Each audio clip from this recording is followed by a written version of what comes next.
नमस्कार, जय श्री राधे, हर हर महादेव शिव शंभू। इस दिव्य मंच पर फिर एक बार पुनः हम लोग हाजिर हुए हैं लेकर के कर्क राशि, कर्क लग्न वालों के लिए 2024 वर्ष का अंत कैसा होने वाला है और साथ ही जानेंगे 2025 नव वर्ष का प्रारंभ कैसा प्रभाव दिखाएगा।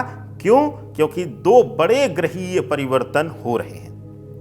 पहला, गुरु बृहस्पति वृषभ राशि में बैठे हुए वक्री अवस्था में आ जा रहे हैं 9 अक्टूबर से लेकर के 4 फरवरी 2025 तक, यानी कि 2024 का अंत और 2025 का प्रारंभ दोनों को एक समान प्रभावित करते हुए दिखाई दे रहे हैं। और दूसरा, जो हमारे जीवन में पुरुषार्थ का कारक है, पराक्रम का कारक है, मांगलिक चीजों का कारक है, यानी कि वैवाहिक दृष्टिकोण से सुख सुविधाओं का कारक है, मंगल ग्रह, वह भी अपनी नीच राशि में 20 अक्टूबर 2024 को आ जाएंगे और नववर्ष के आरंभ तक 21 जनवरी 2025 तक यथास्थिति बरकरार रहेंगे। इन दोनों पर हमारी गणना आधारित रहेगी और चर्चा करेंगे कर्क राशि, कर्क लग्न वालों के लिए उनके स्वास्थ्य से लेकर के पर्सनल प्रोफेशनल लाइफ में क्या बड़े परिवर्तन लाने वाले हैं।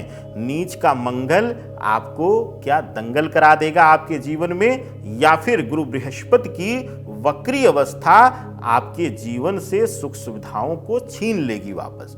इन सभी विषयों पर चर्चा करेंगे और जानेंगे एक चमत्कारी वैदिक उपाय। और साथ ही साथ अगर आपसे वैदिक उपाय नहीं हो पा रहे हैं तो आपके लिए रत्न रहस्य की दुनिया से लेकर आए हैं आपके लिए सबसे जो अनुकूल रत्न है, जो आपके जीवन में आपके रास्ते की कठिनाई को कम करके आपका मार्ग प्रशस्त करेगा और आसानी से लक्ष्य प्राप्ति करने देगा, वह रत्न भी आपको बताएंगे। तो आइए विलंब न करते हुए सबसे पहले बात कर लेते हैं कर्क राशि, कर्क लग्न वालों के लिए हेल्थ कैसी रहने वाली है 2024 वर्ष के अंत में और 2025 का प्रारंभ। देखिए, स्वास्थ्य के कारणों में अगर आप देखेंगे तो आप ही के घर में मंगल देवता जो हैं वह नीच का होकर के बैठे हैं, क्योंकि कर्क मंगल की नीच राशि है। कर्क में बैठ करके विशेष रूप से मंगल देवता जो हैं आपके लिए चतुर्थ दृष्टि आपके 4th हाउस पर दे रहे हैं, यानी कि चौथी जो निगाह है वह आपके 4th हाउस पर पड़ रही है, मातृत्व भाव, भूमि भवन सुख इत्यादि के कारक ग्रह पर। दूसरी बात, सप्तम दृष्टि जो आपके लिए पड़ रही है वह 7th हाउस पर पड़ रही है, मैरिड लाइफ के भाव पर, पार्टनरशिप के भाव पर। और साथ ही साथ जो अष्टम दृष्टि है मंगल की वह आपके 8वें घर पर पड़ रही है, जिसको आकस्मिक घटनाओं का कारक माना जाता है। आकस्मिक घटनाओं में खास करके सबसे ज्यादा इसको डर रहता है 8वें घर पर कि विशेष रूप से अकाल मृत्यु या आकस्मिक मृत्यु की घटनाओं को लेकर के। तो मंगल का जो प्रभाव है, मंगल की जो दृष्टियां हैं आपके लिए अष्टम भाव पर पड़ने से वह दर्शाता है कि चोट लगना, दुर्घटना होना, दुर्घटना के साथ ब्लड लॉस होना, यह पूर्ण रूप से संकेत मिल रहे हैं। अगर गुरु वक्री के और मंगल के सामूहिक फलित की गणना करें तो दुर्घटना, चोट इत्यादि लगने की तो संभावना दिख ही रही है। साथ ही साथ कोई पुरानी बीमारी जो है वह नसों से संबंधित या फिर हड्डियों से संबंधित आपको परेशान करती हुई इस बीच दिखाई देगी। तो अब बात करते हैं कर्क राशि, कर्क लग्न वालों के लिए आपके व्यक्तिगत जीवन की, यानी कि पर्सनल लाइफ की। पर्सनल लाइफ में सबसे पहले बात करेंगे पति पत्नी के संबंधों की।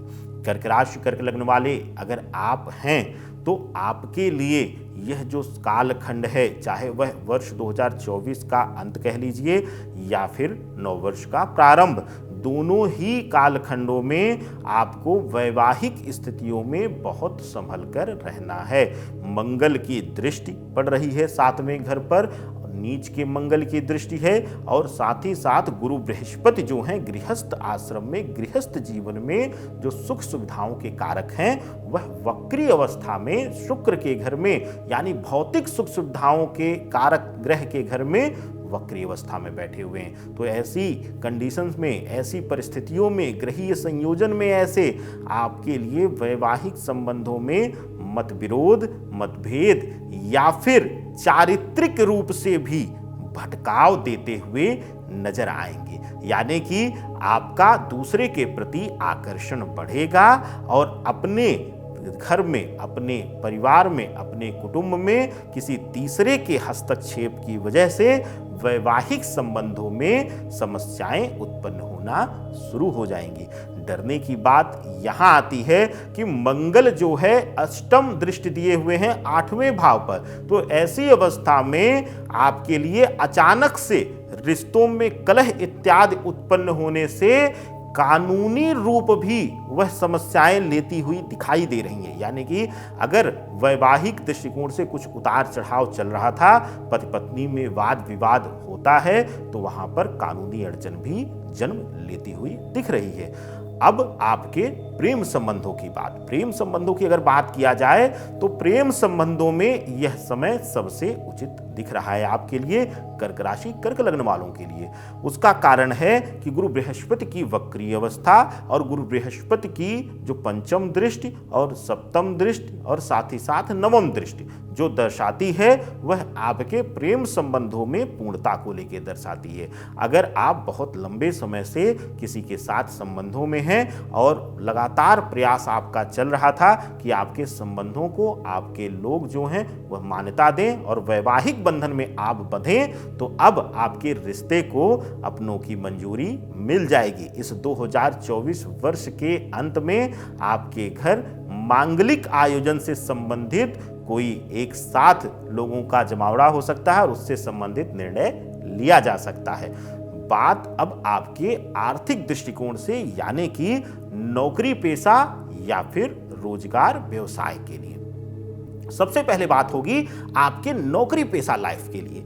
यानी कि अगर आप किसी नौकरी में हैं, चाहे वह गवर्नमेंट नौकरी है चाहे वह प्राइवेट नौकरी है, आप अगर नौकरी कर रहे हैं तो अब यह समय 2024 वर्ष का अंत, 2025 का प्रारंभ आपके कार्यभार में वृद्धि कर देगा, आपके ऊपर वर्कलोड को बढ़ा देगा, जिसकी वजह से मानसिक पीड़ा के शिकार रहेंगे और व्यक्तिगत रूप से अपने संबंधों को समय ना दे पाना भी इसकी वजह से परेशानी को जन्म देगा।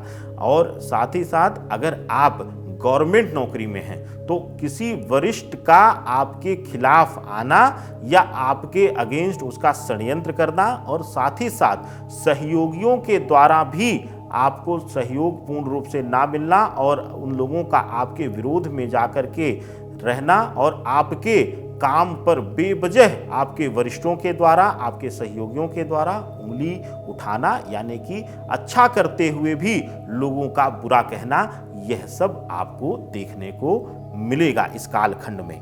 बात अब आपके लिए यानी कर्क राशि कर्क लग्न वालों के लिए रोजगार व्यापार के दृष्टिकोण से यह कालखंड कैसा रहने वाला है, 2024 वर्ष का अंत और 2025 का नव वर्ष प्रारंभ। रोजगार के दृष्टि से अगर देखा जाए, मंगल देवता आपके अपने घर में नीच राशि में बैठे हुए हैं, यानी नीच का होकर के बैठे हुए हैं। इनकी जो दृष्टियां हैं वह चतुर्थ भाव पर और साथ ही साथ सप्तम भाव और अष्टम भाव पर पड़ रही हैं। तो ऐसी अवस्था में पार्टनरशिप के लिए बहुत ही अच्छा समय है। अगर आप कोई काम किसी पार्टनरशिप के साथ, किसी पार्टनर के साथ करना चाहते हैं, व्यापार प्लान कर रहे हैं, तो वहाँ आपको वह सहयोग पूर्ण रूप से मिलेगा। और साथ ही साथ अगर कोई पुराना व्यवसाय था जिसमें पार्टनर्स के बीच इश्यूज आ रहे थे, समस्याएं उत्पन्न हो गई थी, वैचारिक मतभेद जन्म ले लिया था, तो वह वैचारिक मतभेद अब 2024 वर्ष के अंत तक समाप्त होता हुआ दिखाई देगा और 2025 वर्ष के आरंभ में एक नई ऊर्जा के साथ आप अपने पार्टनरशिप व्यवसाय को नई ऊंचाइयों तक ले जाने में कामयाबी हासिल कर पाएंगे।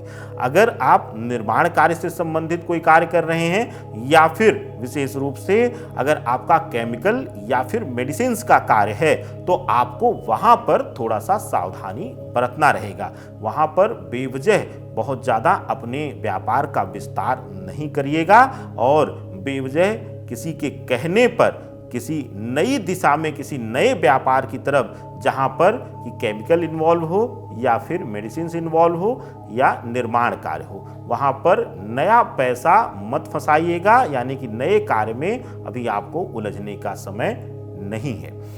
अब बात करते हैं कर्क राशि, कर्क लग्न वालों के लिए क्या करें ऐसा उपाय कि जो भी समस्याएं 2024 वर्ष में आने वाली हैं। देखिए, शनि का प्रभाव जो है, आप चंद्रमा की राशि हैं और शनि जो है स्वग्रही होकर के कुंभ में बैठे हुए हैं।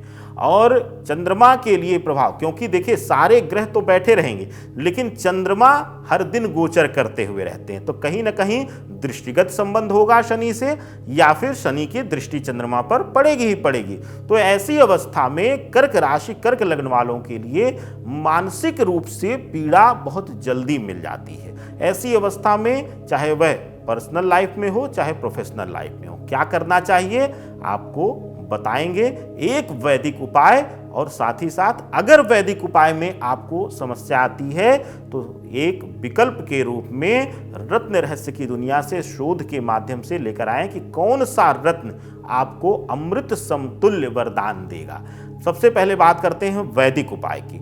वैदिक उपायों में कर्क राशि, कर्क लग्न वालों के लिए चाहे वह 2024 का अंत हो चाहे 2025 का प्रारंभ, आपको यह उपाय करके चलना है। और अगर कर लेंगे आप तो हर विघ्न, बाधा और पीड़ा से मुक्ति आपको मिल जाएगी। क्या करना है, नोट कर लीजिए।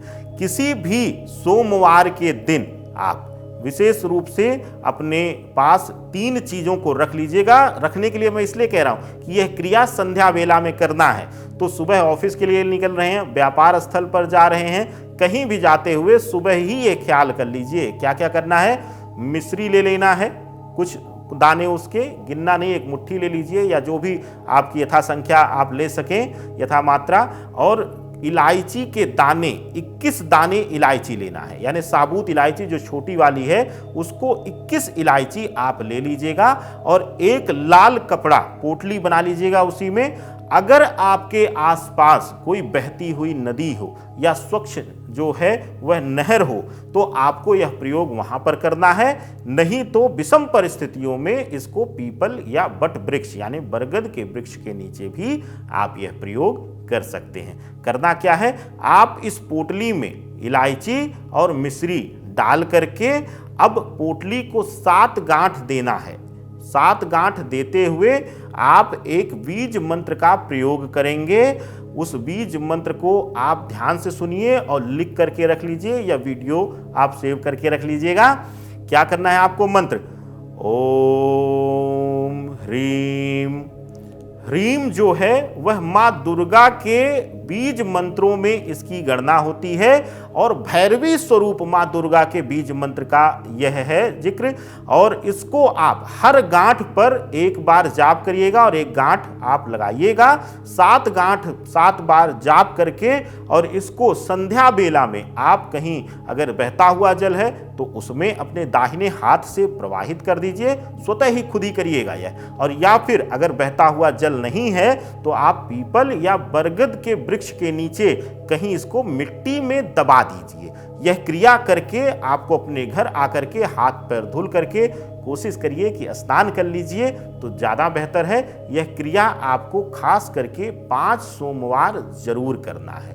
5 सोमवार अगर यह क्रिया आप कर लेंगे तो आपके जीवन में हर प्रकार की विघ्न बाधा दूर हो जाएगी। लेकिन अब बंधन आता है कि यह कर कौन पाएगा, और अगर आप कर नहीं पाएंगे तो आप लाभ नहीं पाएंगे। अगर एक दिन किसी को भोजन दे दिया जाए तो उसका नियम है कि अगर उसको 5 दिन भोजन देना है तो आप अगर 1 सोमवार भोजन देकर विराम ले लेते हैं तो इसका अभिप्राय कि वह ग्रह या वह शक्ति अब भूखी रहेगी तो अब आपको और ज्यादा नुकसान देगी। तो ऐसी अवस्था में अगर अधूरा करना है तो मत करिए। उसके लिए क्या स्थान आता है, उसके लिए छिपा हुआ है रहस्य रत्नों की दुनिया में, क्योंकि हर रत्न एक ना एक ग्रह को बल देता है। बल देने के साथ ही साथ वह आपके जीवन में पूर्णता का प्रतीक भी होता है। बस चयन करते हुए हमें ध्यान देना है। ध्यान कैसे दीजिए कि आप चंद्रमा की राशि हैं, लेकिन शुक्र आपकी राशि में उच्च स्थान रखते हैं, यानी शुक्र का प्रभाव और शुक्र के गुण आपसे मिलते हैं, इसीलिए शुक्र उच्च का प्रभाव भी आपकी राशि में देते हैं। और चंद्रमा और शुक्र दोनों ही अगर मजबूती के साथ किसी कुंडली में बैठे हों तो उसका बाकी ग्रह कितने भी कमजोर हों उसको राज सुख राज वैभव दे ही देते हैं, क्योंकि भौतिक सुख सुविधाओं का कारक है शुक्र और साथ ही साथ राज वैभव राज सुख का कारक चंद्रमा है। तो दोनों ही ग्रह जो हैं अद्भुत अविस्मरणीय हैं। क्या करना है आपको, आपके लिए यहां पर आपको ओपल नहीं पहनना है। ओपल क्या करेगा, गलत आकर्षण में बढ़ा देगा, आपको डाल देगा और अक्सर आपसे लोग गलत आकर्षित होकर के आएंगे। खास करके अगर आप फीमेल्स हैं तो आप भूल करके भी ओपल मत पहनिएगा। पहनना क्या है, जरकन पहनना है आपको। जरकन पहनने से एक तो मानसिक बल मिलेगा आपको, और चांदी में ही पहनिएगा, चांदी में पहनिए, या फिर विशेष रूप से आप अगर विषमता है तो जो अष्ट धातुओं इत्यादि से निर्मित मिल रहे हैं वह भी आप ले सकते हैं, उनमें भी आपको पूर्णता मिलेगी। कोई अगर सजेस्ट कर रहा है कि गोल्ड में, तो आप उसको हाथ मत लगाइएगा, यही आपके लिए प्रधानता रहेगी। अष्टधातु इत्यादि में बना हुआ है या फिर सिल्वर में, तो वह दोनों प्राथमिकता आप रख सकते हैं, दोनों में कोई बंधन नहीं है, संकोच मत करिएगा दोनों में से। तो आप पहनिए उसको, और साथ ही साथ एक विशेष ध्यान दीजिए कि इसमें आपको वजन का कोई बहुत ज्यादा ध्यान नहीं देना है। लोग अक्सर उलझाते हैं कि दशांश से ज्यादा, दशांश से कम। अरे भाई, दशांश कैसे आप जस्टिफाई करेंगे? कहीं तो आप दशांश कहेंगे तो अगर किसी का वजन 60 किलो है तो उसको 6 किलो का पहनना चाहिए। दशांश कैसे आप जस्टिफाई करेंगे? हाँ, कैरेट रत्ती में देखा जाता है, लेकिन आपको बहुत ज्यादा इस पर विशेष ध्यान देने की जरूरत नहीं रहेगी वजन पर। और दूसरी चीज, अगर वैवाहिक संबंधों में कुछ दिक्कत आ रही है तो वहां पर आप विशेष रूप से पुखराज को स्थान दे सकते हैं, और इन दोनों रत्नों को एक साथ भी पहना जा सकता है। गुरु शुक्र मिलकर के महाशुभ योग का निर्माण करते हैं, तो दोनों ही हमारे जीवन में भौतिकता का, पूर्णता का कारक हैं। तो दोनों रत्नों को आप धारण कर लीजिए, आपके लिए सुगमता दिखेगी आपके जीवन में। तो इस वीडियो में कर्क राशि वालों के लिए, कर्क लग्न वालों के लिए हमने जाना कि आपके जीवन में आने वाले समय में शुभता क्या मिलेगी, कठिनाइयां क्या मिलेंगी, 2024 वर्ष का अंत कैसा होगा, प्रारंभ कैसा होगा, और साथ ही साथ एक उपाय जो आपके जीवन से कष्टों को दूर करेगा।